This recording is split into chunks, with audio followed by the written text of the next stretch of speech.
कक्षा 9 के मेरे छोटे प्यारे बच्चों, आज आपको जो है 1.4 एक्सरसाइज पढ़ने को मिलेगा, जिसमें किसी संख्या को यानी जैसे किसी संख्या के बीच में जो दशमलव संख्या है उनको कैसे उत्तरोत्तर आवर्धन यानी ऊपर उठा करके कैसे उनको बड़ा करके देख सकते हैं, या उस संख्या को कैसे ढूंढ सकते हैं कहाँ किसके बीच में, वो चीज सिखाया जाएगा।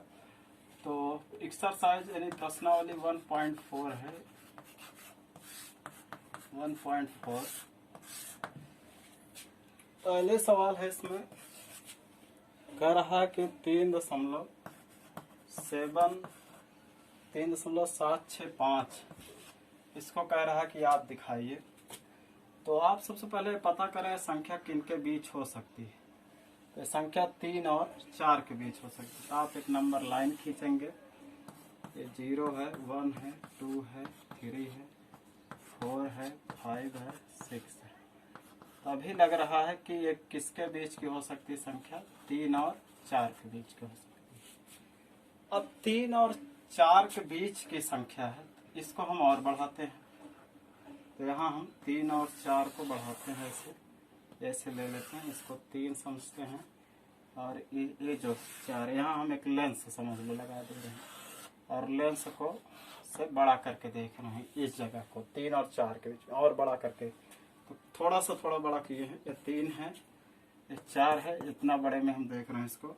इनके बीच में संख्या में 3.1, 3.2, 3.3, 3.4, 3.5, 3.6, 3.7, 3.8 और 3.9। अब हमें अंदाजा लग रहा है कि 3.7 है और 7 के आगे अंक बढ़ा है, तो इसका मतलब 3.7 है। 3.7 इसका इतना मिल रहा है, तो इसका मतलब और अंक बढ़ा है, तो इसके बीच में होगा 3.8 और 3.7 के बीच में। अब इस पार्ट को हम आवर्धक लेंस से और यानी बड़ा करके देखेंगे। इस पार्ट को बड़ा करके देखें यहाँ पे, तो हमें क्या मिल रहा है इसको देखेंगे हम। ऐसे सवाल कॉपी में भी लगाना भी पड़ेगा। ये है 3.7 और ये है 3.8। 3.70 कर देते हैं, 3.71, 3.72, 3.73, 3.74, 3.75, 3.76, 3.77, 3.78, 3.79, फिर 3.80। तो हमारी जो संख्या अब मिल रही है वो कहाँ तक मिल गई है? 3.76 तक। लेकिन और डिजिट हैं, तो इसका मतलब है कि सी के बीच में कहीं स्थित है। 3.676 और 3.77 के बीच में। इस चीज को और बड़ा करते हैं। तो आते हैं, इसको आप ऐसा नीचे ही दिखाएंगे कॉपी में। अब जगह नहीं है तो यहाँ हम दिखा दे रहे हैं इसको। 3 यहाँ बनाते हैं 3.76 और यहाँ बनाते हैं 3.77 और इसमें भी 0, इसमें भी 0 बना। अब यहाँ से 760 है तो 761, 762, 763, 764, 765, 766, 767, थोड़ा सा और उधर हम कर दे रहे हैं, जगह कम है।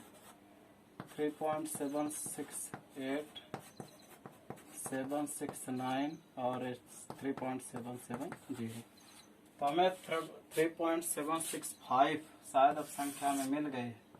तो यही संख्या है, इसे हम एक गोला लगा देते हैं कि यही संख्या डिनोट हुई। इस तरह से आप देखें कि 3 4 के बीच से कैसे हम संख्याओं को बढ़ाते बढ़ाते इतने तक ले आए हैं और अब हमें संख्या प्राप्त हो गई है।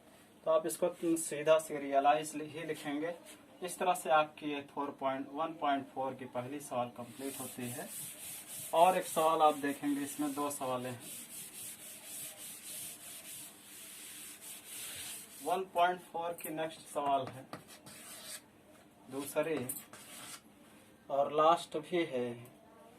कह रहा है 4.6 के ऊपर बार, कह रहा है 0.4 स्थान तक लाइए, 0.4 स्थानों तक ग्राफ में दिखाइए, 4 स्थानों तक उत्तरोत्तर आवर्धन कीजिए। तो 4 स्थान का मतलब है 26। अब बार लगने का मतलब यही बार बार रहेगा संख्या 26 26 26। कई बार हम पिछले अभ्यास में बताए थे 26 के ऊपर बार लगने का मतलब यही संख्या, जब भी बढ़ाने के दशमलव के बाद अंक लाने की होगी तो 26 को ही बढ़ाएंगे। तो ये देख रहे हैं दशमलव के बाद 4 स्थान हमें मिल गए हैं, दशमलव के 4 स्थान।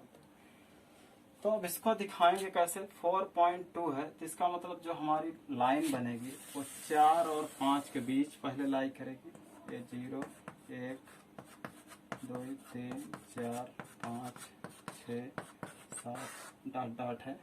4 और 5 को हम घेरते हैं और यहाँ एक आवर्धक लेंस आवर्धन करते हैं। इसका आवर्धन करेंगे तो हमें एक बड़ी संख्या मिलेगी, एक बड़ी लाइन मिलेगी इस तरह से। यहाँ 4 है और यहाँ 5.0। इसके बीच में संख्याएं कई हैं, 4.1 4.2 4.3 4.5 4.6 4.7 4.8 और 4.9। अब हमें चेक करनी है किस संख्या के ले आना है। 4.2 मिल रहा है लेकिन आगे गिनती बढ़ी है तो इसका मतलब 4.2 और 3 के बीच में होगा। इसको फिर हम बढ़ाते हैं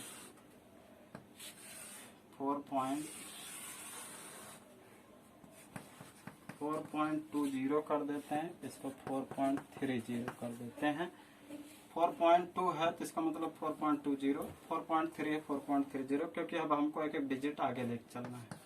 तो 4.21 4.22 4.23 4.24 4.25 4.26 4.27 4.28 4.29। तो अब हमें 26 मिल चुका है, ये है। अभी और आगे बढ़ना है तो इसका मतलब हमारी संख्या इनके बीच की होगी 4.26। तो थोड़ा सा इनको यहाँ हम दिखाते हैं, ये आप समझें ये इसका है और इसको आप यहाँ समझेंगे। तो 4.26 है और एक 4.27 है, 0 बढ़ा लेते हैं एक डिजिट। 4.261 4.262 4.263 4.264 4.265 4.263 6 4.267 4.268 4.269 पे पहुंचे। अब हमें 262 ले आना है। तो 262 तक तो यहाँ पहुंच आए हैं लेकिन एक डिजिट और बढ़ा है, तो इसका मतलब इनके बीच की संख्या हमारी होगी। तो इनको हम यहाँ लिखाते हैं 4.262 और एक 4.263 और यहाँ 0 बढ़ा लेते हैं और यहाँ लिखिए तो हो जाएगा 4.2621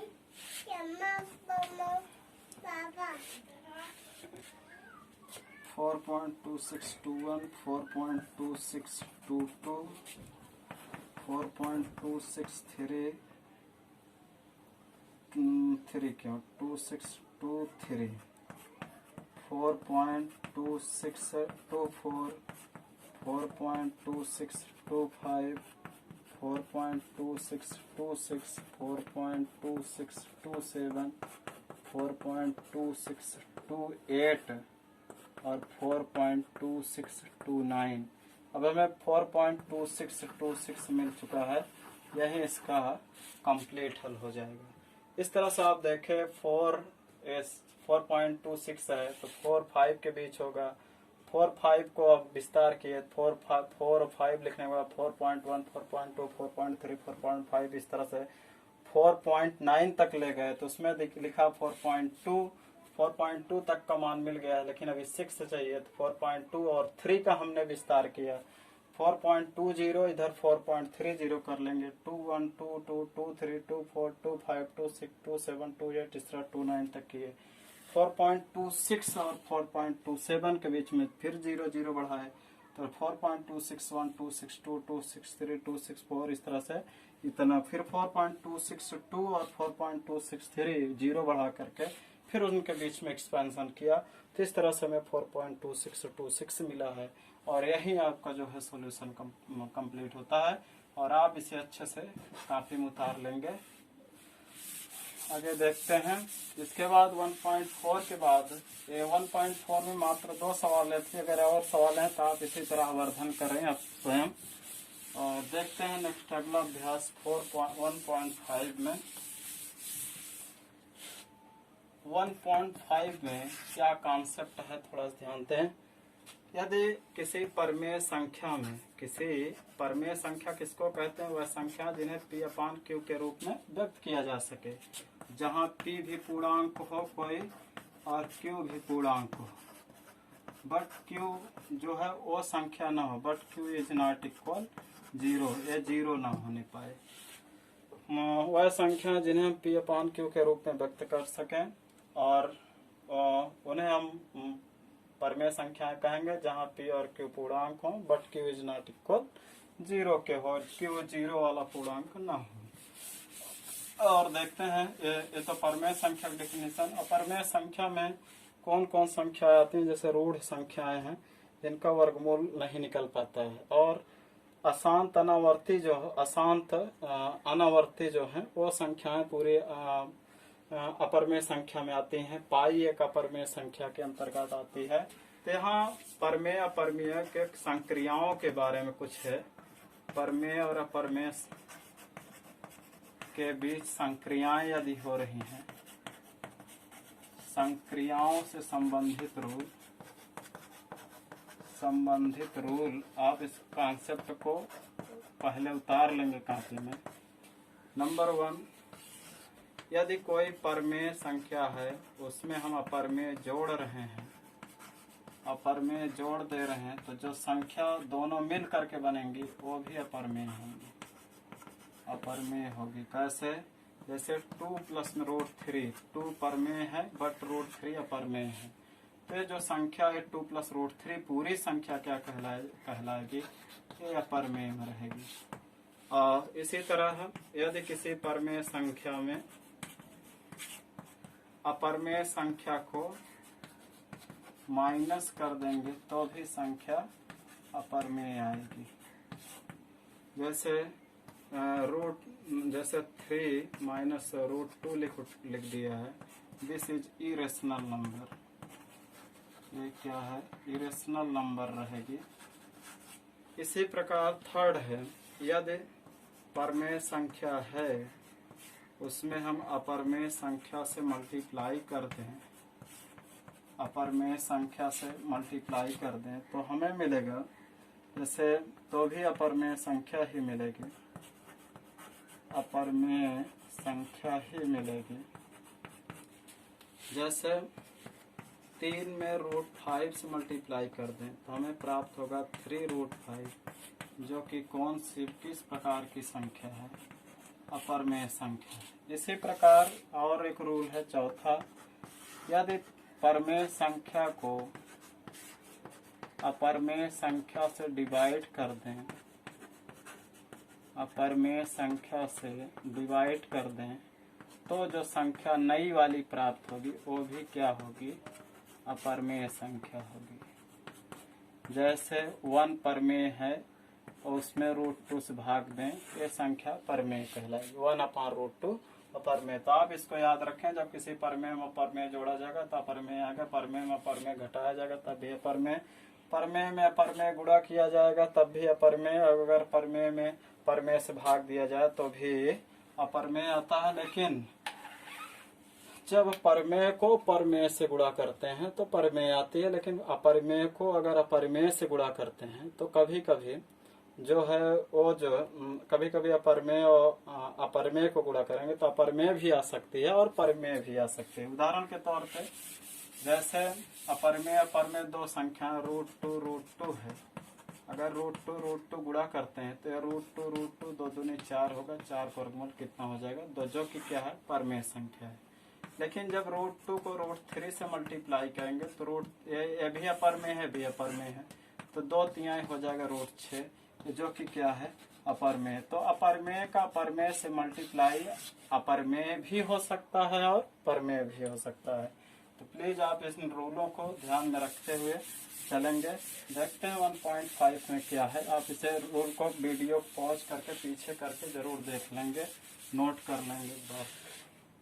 1.5 में देखें पहले सवाल में ही है, बताइए निम्न में कौन कौन से परमेय है, कौन कौन अपरमेय है। पहले सवाल देखें, बहुत अच्छा कॉन्सेप्ट हमने अच्छा इसका क्लियर किया है।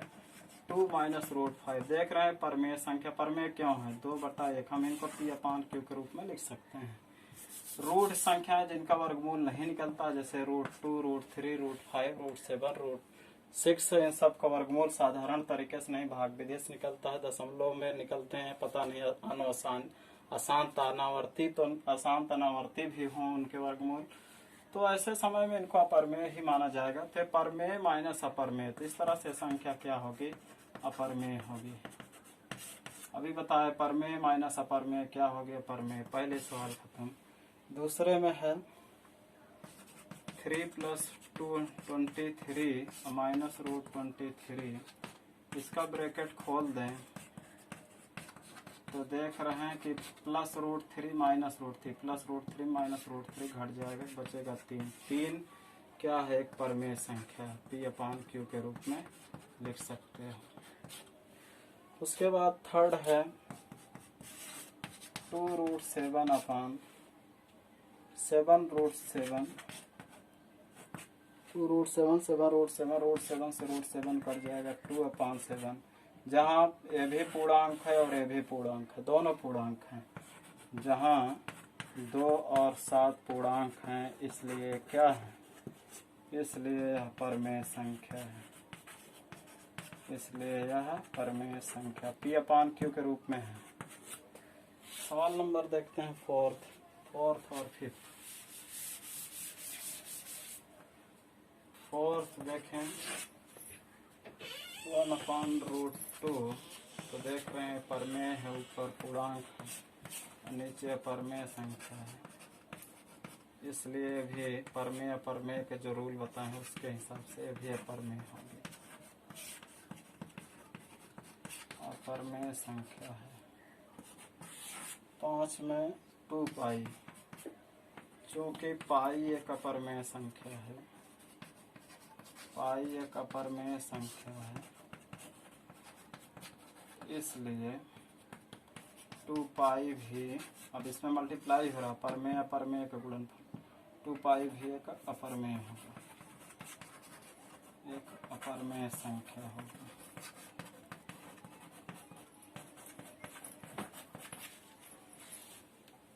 इसके बाद आप देखें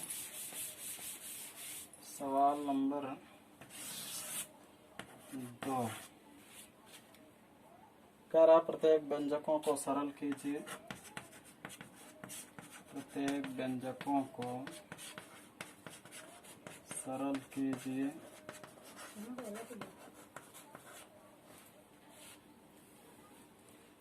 फर्स्ट है 3 + √3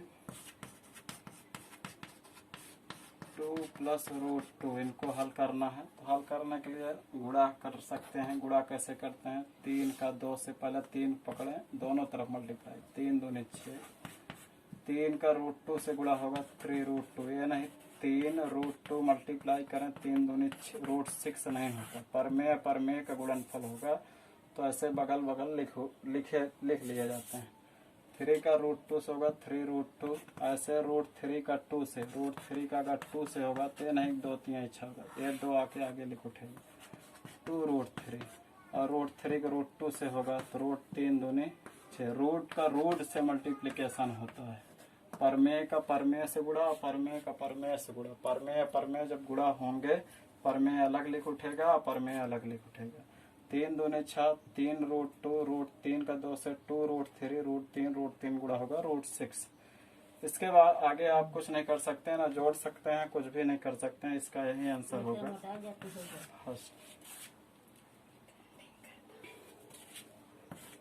3 प्लस रूट 3, 3 माइनस रूट 3। ये सवाल देखें, इसको भी आप सीधा गुणा करना चाहे गुणा कर सकते हैं। 3 त्रिका 9 और 3 का रूट 3 से गुणा होगा 3 रूट 3। फिर रूट 3 को 3 से मल्टीप्लाई करेंगे 3 रूट 3 और रूट 3 का रूट 3 से गुणा होगा तो रूट 9।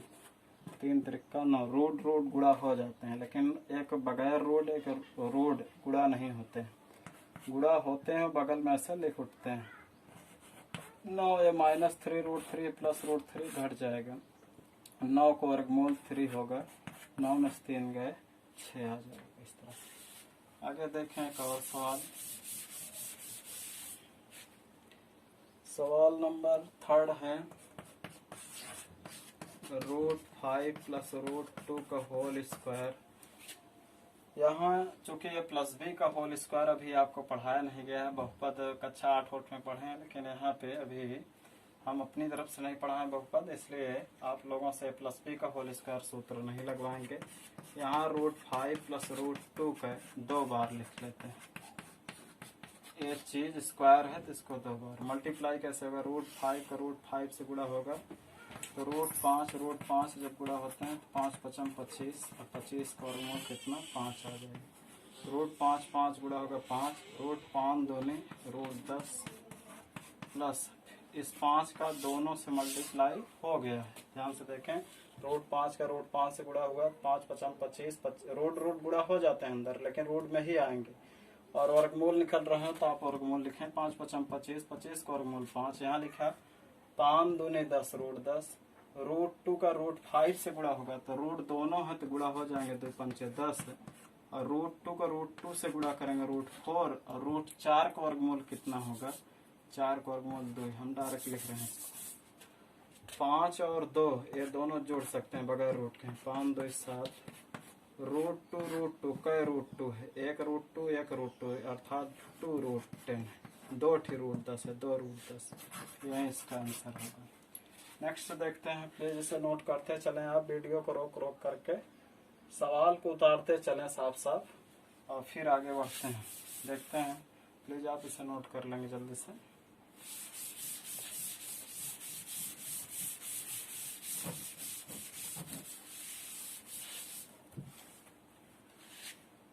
फोर्थ नंबर देखें, इसमें से फोर्थ नंबर है रूट 5 माइनस रूट 2 को मल्टीप्लाई करना है रूट 5 प्लस रूट 2। इस तरह का सवाल एक बता चुके हैं।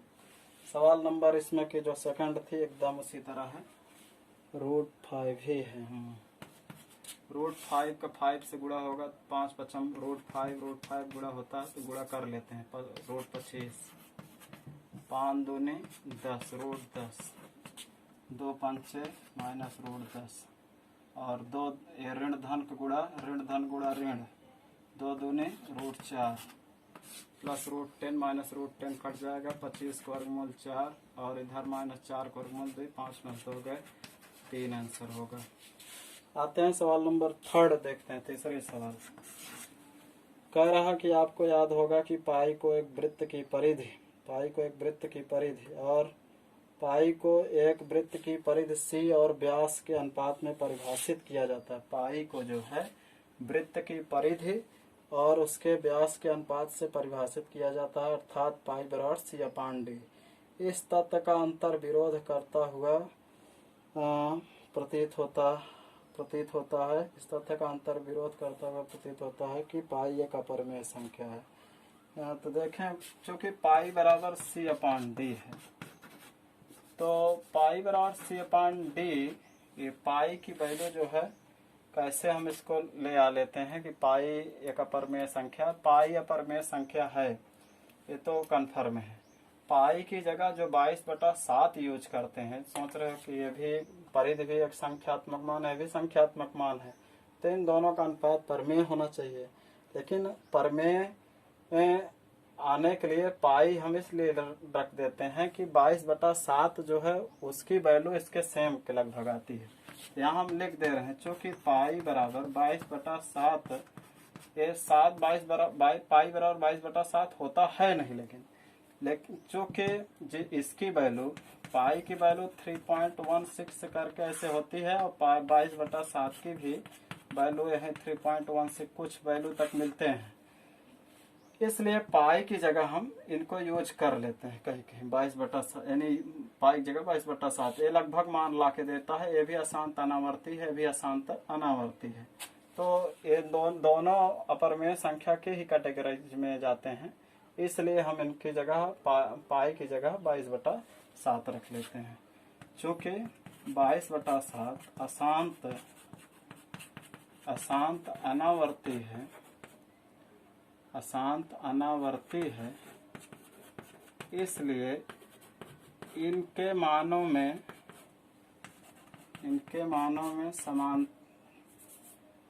कुछ समानता होने के कारण, पूरी नहीं है, कुछ समानता होने के कारण पाई का मान 22/7 रख लेते हैं, जबकि पाई क्या है, एक अपरमेय संख्या, जबकि क्या है पाई एक अपरमेय संख्या। आप इसको जाने फिर देखें पाई बराबर C/D, चूंकि पाई बराबर 22/7 ये लगभग वैल्यू होती है, नहीं कि पाई को हम 22/7 ही मानेंगे। पाई जो है 22/7 के बराबर होता नहीं, लेकिन पाई का मान जो है 22/7 के भाग देने पे जो वैल्यू आती है लगभग थोड़ा समानता होती है। जहां हम 3 पाई की वैल्यू काफी बड़ी जो अशांत अनावर्ती वो रखने के लिए है, इसको रखने से हमारी सवालें थोड़ा सरल हो जाते हैं। इसलिए आप पाई को कभी 22/7 के बराबर ना समझें, केवल इनकी वैल्यू कुछ बिलोंग होने के कारण या कुछ सरल होने के लिए सवाल सरल बनाने के लिए हम इसको रख लेते हैं। पाई की वैल्यू 3.1643 कुछ ऐसे करके होती है, 22/7 भी इतने लगभग देता है, और 22/7 अशांत अनावर्ती है। इनके मानों में कुछ समानता होने के कारण पाई का मान 22/7 रख लेते हैं, जबकि पाई क्या है उस आगे लिख लेंगे, जबकि पाई क्या है एक अपरमेय संख्या है। प्लीज इसे नोट कर लेंगे, आगे चलते हैं।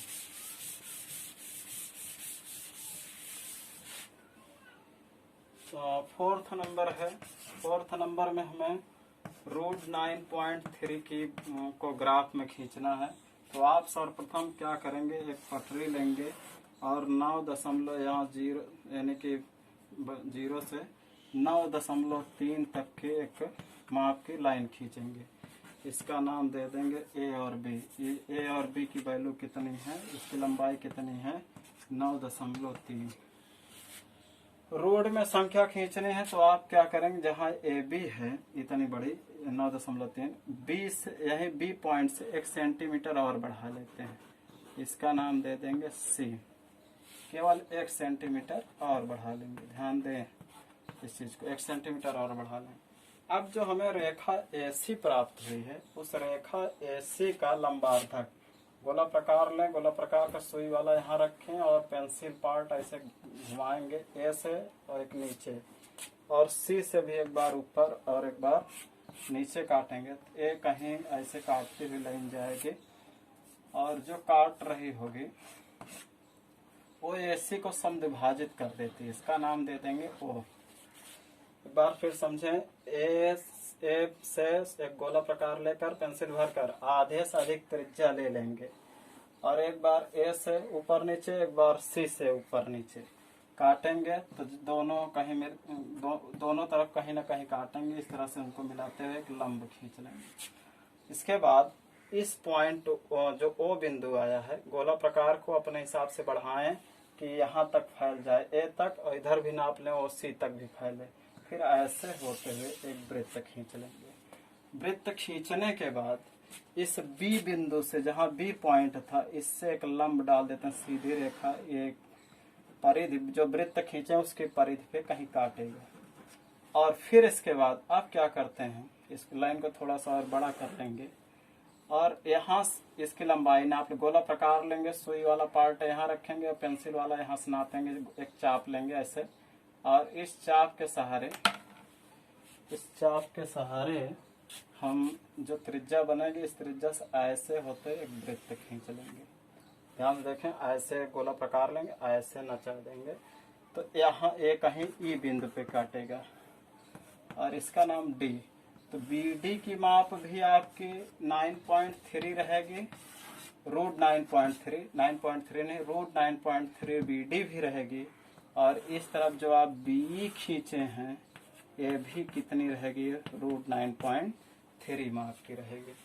एक बार फिर से आप देख लें कि सबसे पहले एक ए बी बराबर 9.3 सेंटीमीटर के लाइन खींचेंगे, फिर 1 सेंटीमीटर और बढ़ा के सी बिंदु तक ले जाएंगे, फिर ए और सी का आधे से ज्यादा आधा अंदाज लेंगे, आधा ज्यादा होना चाहिए, एक बार ऊपर एक बार इस तरफ से, एक बार सी से ऊपर नीचे, इस तरह से इनको यहाँ ओ बिंदु पे काटेगा।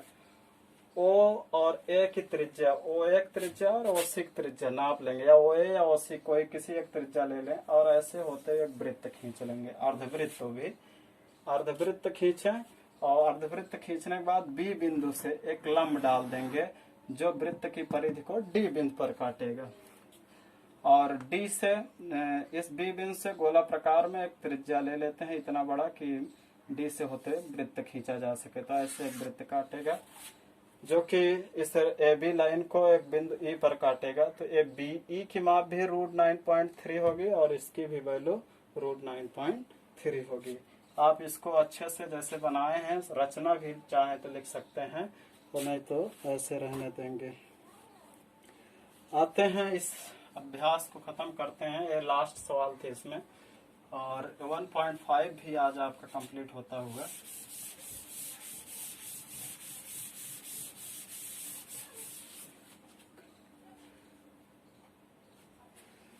उसके बाद देखते हैं 1.6 के लिए कॉन्सेप्ट।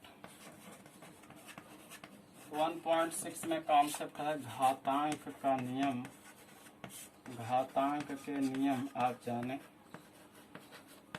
अगर ए घातेयम, रूल नंबर 1 है, ए घातेयन सेम आधार है और घाते अलग अलग है, यानी किसी संख्या के ऊपर घात है फिर उसी संख्या के ऊपर कोई अलग घात है, तो आप एक आधार लिखेंगे और घातों को क्या कर देंगे, जोड़ देंगे। दूसरा है यदि ए घातेयम भागे ए घातेयन, यानी आधार तो समान है लेकिन घात अलग अलग है और भाग का चिन्ह अलग है, तो भाग में घातें घटती हैं। इन दोनों को भाग, दोनों आधारों पे जो घातें लगे हैं घातों को घटा देंगे भाग में, और गुणा में घातें जुड़ती हैं, भाग में घातें घटती हैं। तीसरा नंबर है रूल, अगर ए घातेयम